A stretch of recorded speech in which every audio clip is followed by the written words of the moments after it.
Boa noite, professor. Eu tô aqui. Meu nome é Murilo, eu tô aqui para fazer a defesa do trabalho da M3 de banco de dados. E o tema que eu escolhi foi sistema de passagem de ônibus. Eu vou entrar primeiro falar e explicar um pouquinho do código, brevemente. E em seguida eu vou explicar o. A gente vai testar ele.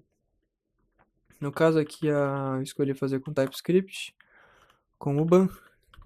No caso aqui, o Web Framework que eu escolhi usar foi o Elise, por motivo pessoal. O MySQL2. O MySQL2 é para fazer a conexão com o banco de dados e boa. Tem essa extensão aqui da Lisa que gera documentação automática ali na, na web. Aqui eu tenho um containerzinho do Docker que ele vai puxar do source esquema DB aqui. Esse carinha aqui ele vai colocar lá e que sempre que ele iniciar o banco, ele vai tentar iniciar esse esquema aqui. Sempre que ele inicializar o banco, né? Tipo, criar o container. Tipo assim, eu tenho que apagar o container para ele recriar de novo. Mas a vantagem é que eu não preciso estar rodando o script na mão, né? Eu só vou lá e derrubo o container, não, apago o container, dou um docker compose down-v lá, apago dos volumes dele, e depois inicio de novo que ele já inicia zerado. Com os dados de exemplo que tem aqui no esquema e tudo mais, e as tabelas, tem tudo aí. Aqui no index, o Elisa começou a ser Express, né? Tudo eles são tipo assim, esses web framework, né? Aqui ele tem aquela lógicazinha de chaining dos métodos, né? Você vai, tipo, dando ponto, fazendo a chain dos métodos aqui. No caso aqui ele tá vinculando todas as rotas dos módulos, que aqui nos módulos, todos eles têm esse arquivo de routes aqui. O nome do carinha é .routes. Ele tá vinculando na API. Ele vincula depois dessas validações de erro. Esse onRequest aqui é para ele printar request, porque por padrão o Elise não printa nada. Acho que nenhum deles printa alguma coisa, né? E o onError aqui, ele é para printar o erro, para quando algum desses métodos aqui não pegar o erro antes, no controller lá, quando eles não pegar o erro, ele printar aqui, porque provavelmente aconteceu alguma coisa daí no runtime ou alguma coisa assim, daí ele já printa aqui. E daí aqui é um printzinho para dizer que tá rodando. Daí aqui eu vou explicar como é que é a sequência dos arquivos. Ele começa aqui no connection.ts, que ele importa o MySQL /promise para a gente conseguir usar async await nas funções de query, na função de query, né, especificadamente.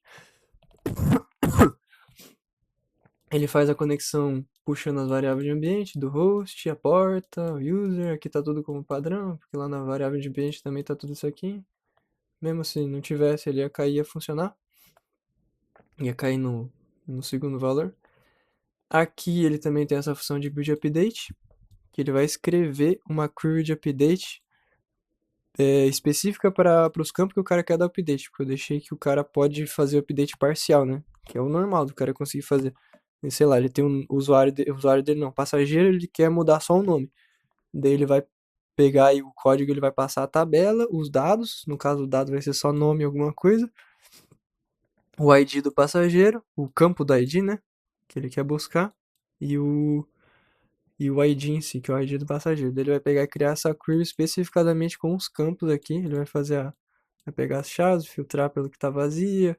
Ele vai fazer esse join aqui com esse caractere coringa que ele aparece aqui. Ele aparece aqui embaixo, que depois eu vou explicar melhor como é que ele funciona. E ele vai gerar o update específico para caso que é que não expliquei, né? Eu posso dar update ou só no nome ou só no e-mail. Ou posso dar no nome e no e-mail. E as três curvas vão ser diferentes. E de como não é ORM, a gente tem que fazer esse tratamento aqui para ficar bonitinho, né? Para poder reutilizar, né? Para facilitar a nossa vida. Aqui na Cruise, vamos pegar do ônibus, que ele tem bastante coisa. Ele tá como se fosse comparar com orientação a objeto, ele tá como se fosse um repository, né? Ele vai fazer o select aqui, ele vai executar diretamente o SQL no banco de dados, com aquelas funções que a gente tem lá. Que eu não comentei aqui que ele exporta aqui esse DB, que tem a função de query end para fechar a conexão. E daí aqui ele vai dar o wait no DB query, e ele vai fazer o SQL aqui. E daí que nem que eu comentei daquele caractere coringa, que aqui é mais fácil de entender. Aqui ele tem um caractere, e daí seguido os parâmetros que eu passo aqui, naquela função pullQuery, que é o carinha lá, o primeiro valor vai corresponder à primeira interrogação. E daí aqui, que nem aqui embaixo, tem 4. O primeiro é a primeira, segunda é a segunda, terceira é a terceira, quarta é a quarta. Mas é tipo assim, por que que faz desse jeito e por que que não faz só concatenar string aqui direto, né? Porque, tipo assim, essa que é a questão de por estar usando isso daqui, que não é uma RM, uma ORM, ele não vai tratar os dados, ele não vai... Que na real a ORM ela vai validar com esquema antes, né? Então ele nem vai conseguir imputar dado malicioso. Mas aqui, como a gente está executando direto a query, o cara pode muito bem fechar uma string aqui, ou fechar um parênteses, alguma coisa. Ele pode ir testando. Que nem aqui, por exemplo, pode fechar um parênteses aqui e executar SQL. E isso daí, tipo assim, isso daí não é o certo a ser feito, né? O cara não pode executar código do jeito que ele quer. E daí a vantagem de fazer desse jeito aqui, com esses caracteres coringa, as interrogaçãozinha, é porque esses dados aqui, eu não sei exatamente como que é feito, mas é feito um tratamento deles direto pela lib aqui, lá antes deles serem imputados dentro da query. Então esse data placa aqui, como é uma string, a placa é uma string, o cara não poderia, ele vai tentar fazer alguma coisa aqui, mas a lib vai limpar antes de executar a query para não dar certo o que ele está tentando fazer, se fosse alguma coisa maliciosa, né? E daí no geral todos eles têm essa find all, find by ID, o create, update, delete. E alguns têm a mais, que nesse aqui, find by placa, find by empresa. A passagem, ó, find by reserva, rota, não tem um diferente. Aqui ele tem find by rota, find by ônibus. E no geral todos eles são assim. Eles têm a função, eles têm os parâmetros para imputar se tem que imputar, se não é só um select de tudo. E é isso. E a gente consegue usar para cada uma das entidades tem seus métodos de busca. E daqui nos modules, eles vão usar esses métodos de busca aqui na classe de service. Aqui na classe de service, que nem aqui da passagem, ele também vai ser como se fosse aquele outro lá, uma classe com vários métodos estáticos, só que a diferença é que aqui ele vai realmente rodar as queries. Ele vai rodar o await, passagem queries, find all. Ele vai realmente retornar. E aqui, ó, ele vai pegar o ID e tal, passar na função. O service, ele vai tratar os erros, não, ele vai jogar os erros, né? Fazer o throw dos erros relacionados ao que tiver que ser feito. Aqui que nele, find by ID, primeira linha não tem nada, ele vai jogar o not found, porque não encontrou nada. Aqui, que nem a reserva aqui, o create da reserva, ele tem a lógicazinha de criar o código do embarque, vai ser um UID e tal, caixa alta. E daí ele vai passar lá no create. E daqui tem aquela questão que eu comentei da data, que ele vai converter a data do JavaScript para MySQL. E é isso daí. E no geral, todos os services seguem essa mesma lógica. Como se fosse uma... Eles são service, né? Eles vão fazer a coisa funcionar. E daí em seguida, a próxima parte do aplicativo, que seria os controllers, que daí o service vai jogar o erro. E os controllers vão tentar pegar esse erro. E se for uma instância de erro, eles vão fazer isso, senão eles vão dar um console erro para daí cair naquele outro um erro lá do Elise, que daí provavelmente quando for assim vai ser um erro 500, né? Porque se ele não caiu em nenhum daqueles padrão que eu setei lá, ele vai jogar para lá, ele vai tentar verificar um desses e retornar os códigos. E ele vai fazer basicamente de pegar os parâmetros lá da rota, o nomezinho dos métodos aqui vai ser diferente, index, show by reserva, store, porque daí é pra ficar mais como se fosse tipo uma lógica da sala, tá? Que nem o index seria o index, a barra, né? O índice. Que daí aqui, ó, passagem controller index. E daí o Elise tem esse método de retornar, de validar o retorno e o input, que né, aqui no post o body, eu posso dizer para ele que o create body schema é o que ele vai validar o body, para poder mandar para essa função aqui. No caso, o create passagem em cima, esse carinha aqui, ele vai fazer essa validação aqui. Esse Tzinho aqui é o validador do Elise. Ele faz as validações dele aqui, format, date time, integer, não sei o que.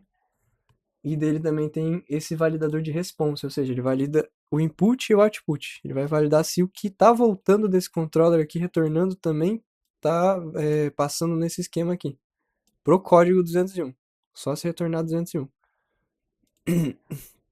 Ou seja, se der 201, se não der nada além disso, ele vai tentar validar se o retorno for igual a isso daqui. E daí, no geral, é isso. Daí, aqui tem as rotas, os parâmetros. Aqui é como se fosse o bar ali, do get, os params. Ele pega esse, quando passa 2 pontos aqui, eu posso pegar ele direto aqui no params. E é isso, aqui do código.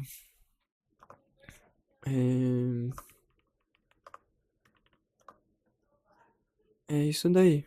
Agora a gente pode testar ele. Primeiro eu vou dar um Docker Compose down para remover tudo que eu tenho desse container. Eu vou criar ele de novo.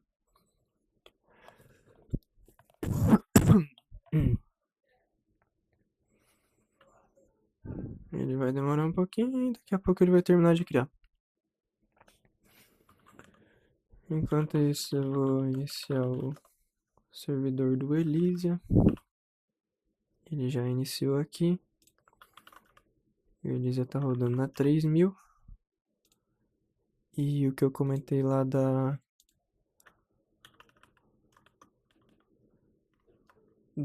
documentação automática, quando a gente vai na rota barra OpenAPI de onde está rodando o servidor, ele vai gerar essa documentação automaticamente. Baseado nas rotas que a gente criou lá. E daí tem um campo lá que é tags. Aqui, ó, nas rotas ele tem tags, daí eu passo aqui o nome que nem daqui da passagem, daí essas rotas aqui, ó, get barra reserva ID, daí lá no coisa eles vão vir assim. Eles já vão vir separado por o que cada um é, né? E daí aqui a gente pode ver aqui, a gente pode testar as requests aqui direto. Ó, que nem ele já tem os dados padrão aqui dos passageiros.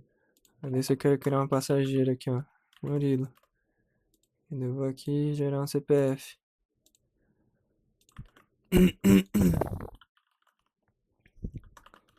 gmail.com 881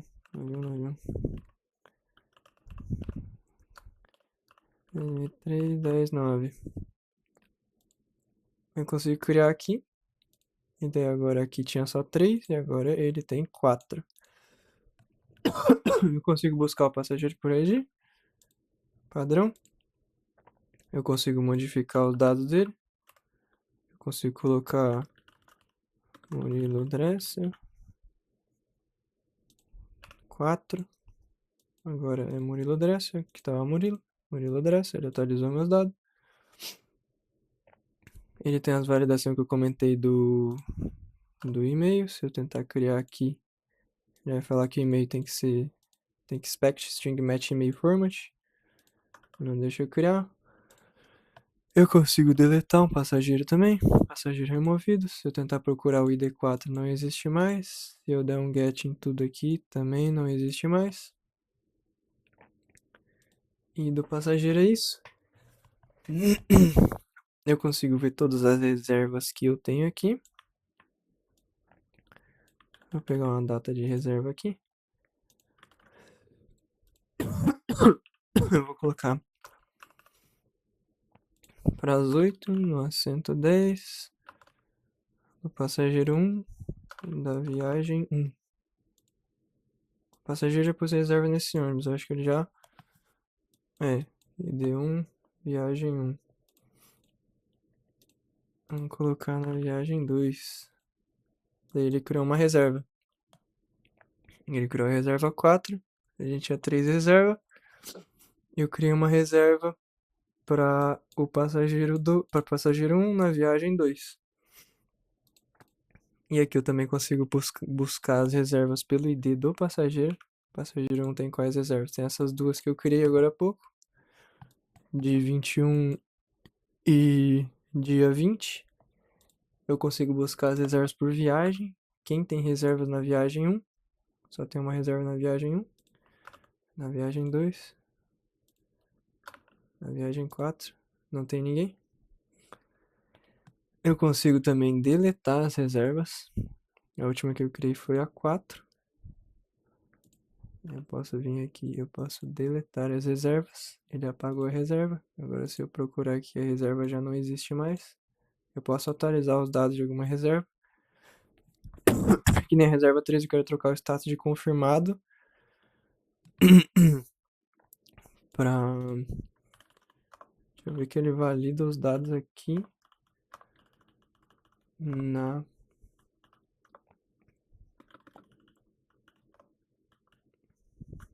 Não.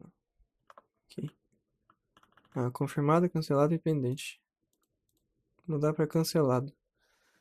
Da reserva 3. Cancelada. Agora o status dela está cancelado. Agora se eu executar aqui, o status dela foi cancelado. Se eu tentar rodar algum outro que não seja daqueles status que estão no esquema ali, ele não vai deixar eu criar. O JavaScript vai bloquear, né? Que nem eu comentei aqui, eu consigo fazer os dados. Aqui a gente já fez tudo. Eu consigo ver uma cidade que eu tenho aqui. Eu consigo criar uma cidade. São Paulo. Criou com o ID 7. A gente tinha o ID 6. Agora a gente tem ID 7 São Paulo. A gente pode pegar ela aqui e ver se ela existe. Ainda existe. A gente pode atualizar o nome dela. Colocar São Paulo Capital. Agora São Paulo Capital. Se a gente verificar aqui São Paulo Capital e aqui também, porque aqui é a mesma coisa. É o banco de dados. A gente pode apagar o ID7. ID7. Apagado ID7. Cidade removida. Se eu procurar aqui, cidade não encontrada. Se eu ver aqui, ela já não está mais ali. A cidade que eu adicionei. A gente pode ver as empresas, que tem algumas empresas genéricas aqui. Que nem ali no funcionário não, no passageiro eu criei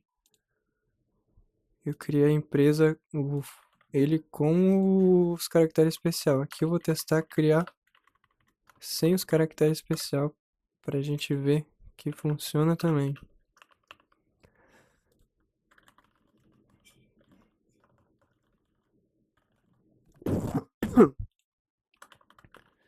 Empresa teste. Aqui, ó, eu passei os valores aqui e ele salvou lá no banco de dados com os caracteres especiais. Se eu buscar aqui agora, ele já vai ter a empresa teste com aqueles dados, que é do ID 4. E se eu quiser vir aqui atualizar o nome deles para empresa outra teste 2, ele vai atualizar ali. E daí se eu ver aqui, ele atualizou os valores dela aqui. Se eu puxar aqui, ele também vai achar. Se eu tentar procurar uma que não existe, ele vai falar que empresa não é encontrada. E se eu quiser deletar ela aqui também, eu consigo. E daí agora se eu procurar 4, que agora ela não existe mais, ela não vai estar mais aqui. Se eu procurar aqui, ela também não vai estar mais aqui. O ônibus é a mesma lógica, tem alguns ônibus de exemplo. Eu consigo vir aqui, deixa eu pegar uma placa de um aqui. Deixa eu mudar para um número aqui. Colocar modelo Mercedes, sei lá. Capacidade de 22 lugares da empresa 1. Ele criou o ônibus D4, Mercedes. Agora se eu vir aqui, ele vai ver que eu tenho isso aqui. Se eu tentar criar um ônibus de novo dessa empresa, ele vai falar que a placa já está cadastrada. Eu posso buscar os ônibus pelo ID da empresa. E na empresa 1 tem 2 ônibus, aquele que eu criei agora há pouco, aquele outro já tinha de exemplo. Eu posso buscar o ônibus pela ID, que acho que era 4 que a gente tinha, E eu posso alterar aqui, alterar Modelo é capacidade. Mercedes-Benz. A capacidade agora vai ser 70 pessoas. Um baita ônibus. 4, né?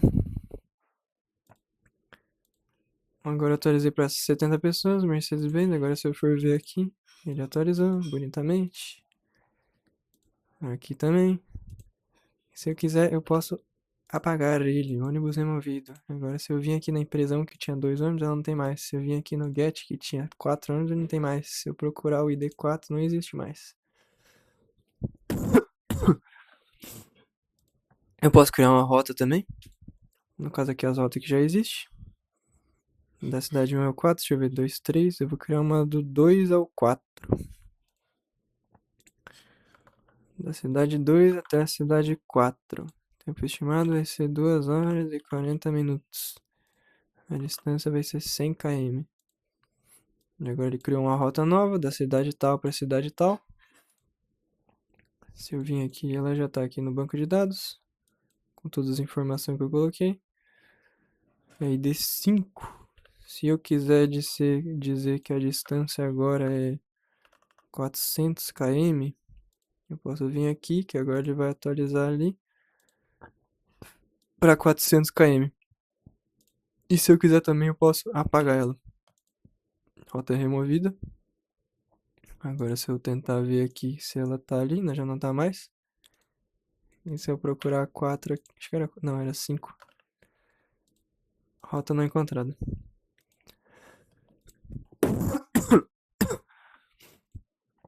Eu posso criar uma viagem. Vou criar uma viagem da rota 1, do ônibus 1. O valor da passagem vai ser 150. Deixa eu procurar uma viagem aqui.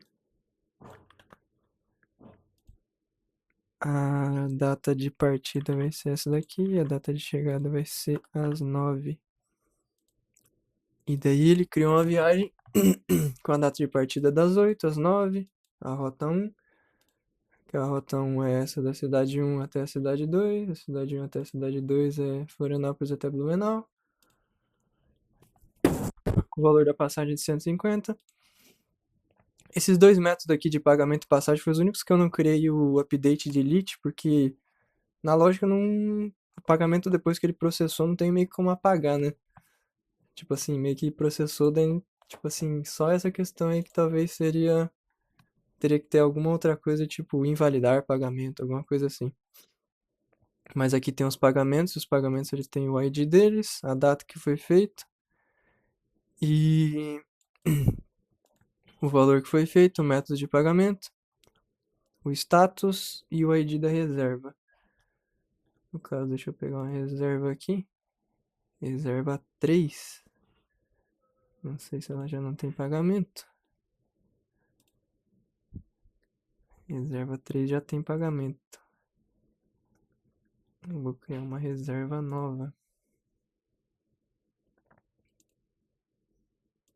Agora a gente tem a reserva 5. E se eu quiser vir aqui, eu posso colocar essa data aqui.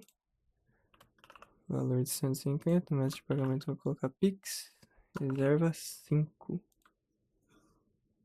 E agora ele criou um pagamento com status pendente para a reserva 5. E se eu tentar criar outro para a reserva 5 com outra coisa, vamos dizer, dinheiro, ele não vai deixar porque a reserva já possui pagamento. Cada um deles só pode ter um, assim como emitir uma passagem.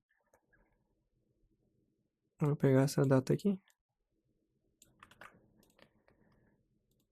E vou dizer que a data de emissão foi essa. A gente vai emitir uma passagem para a reserva 5. E aqui ele gerou o códigozinho da passagem, o ID da reserva e o ID da passagem. Aqui que a gente pode buscar a reserva a passagem pelo ID da reserva. Assim como no outro a gente pode também buscar pagamento pelo ID da reserva. E a gente também pode buscar cada uma pelo seu ID. E no caso é isso. Nossa, o meu projeto é esse, professor.